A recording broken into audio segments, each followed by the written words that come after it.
Sometimes it's hard to get yourself to do the things that you need to do. Why would you delay things that are important that will help you to reach your goals? And you wonder why that is. Have this huge goal, yet you cannot seem to push through the mental block. That you have something that you want to do full time, but you can't seem to beat procrastination. This is something that we see over and over and over again. And it's this idea that you don't ever start. You stay trapped in your head. We are what we repeatedly do. There are mental habits that are bad. There are emotional habits that are bad. There are physical habits that are bad. The worst habit, and you're gonna hate me for saying this, the first hour of the day is touching your phone. It's the worst thing you can do because you have that addiction to it. And I'll tell you the reason why you don't want to do it. When you wake up, talking about brainwave states, we're talking about superhero states, your brain cycles through different brainwaves. Beta is when you're most awake. You're in beta, most of you right now.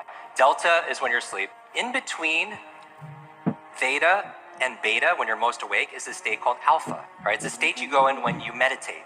States you go into when you do deep breathing. Your character is formed by habits. And habits are formed by discipline or the lack of discipline. You have good habits because you discipline yourself. We have bad habits because we don't discipline ourselves. So that discipline becomes habits, and those habits become our character. I've never really viewed myself as particularly talented. I've viewed myself as, slightly above average in talent.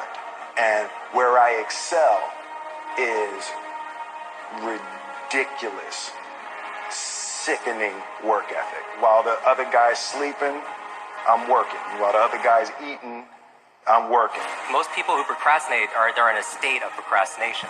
That's the feeling, right? Or they have a poor strategy for executing things, getting things done. One of the best ways of changing your state is by moving your body, right? Because as your body moves, your brain grooves.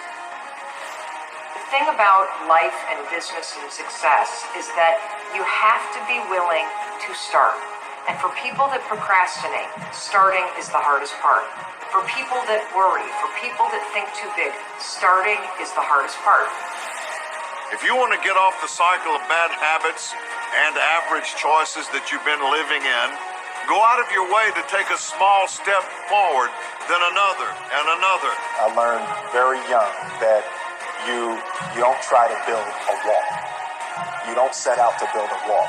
You don't say, I'm going to build the biggest, baddest, greatest wall that's ever been built. You don't start there.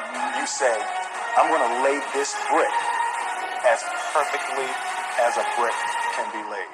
There will not be one brick on the face of the earth that's going to be laid better than this brick that I'm going to lay in this next 10 minutes. And you do that every single day. And soon you have a wall.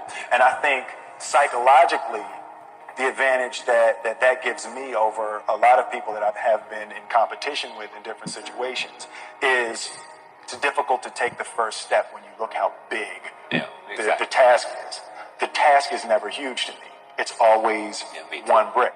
How do you force yourself to do it? You can wake up in the morning and say, today I'm committing to making small progress on this thing I'm curious about. I believe there's the success formula, and it takes two parts. It takes, first, showing up. 50% of success is just showing up. I think in life, you want to show up for your health, show up for your relationships, show up for your career, show up for your service.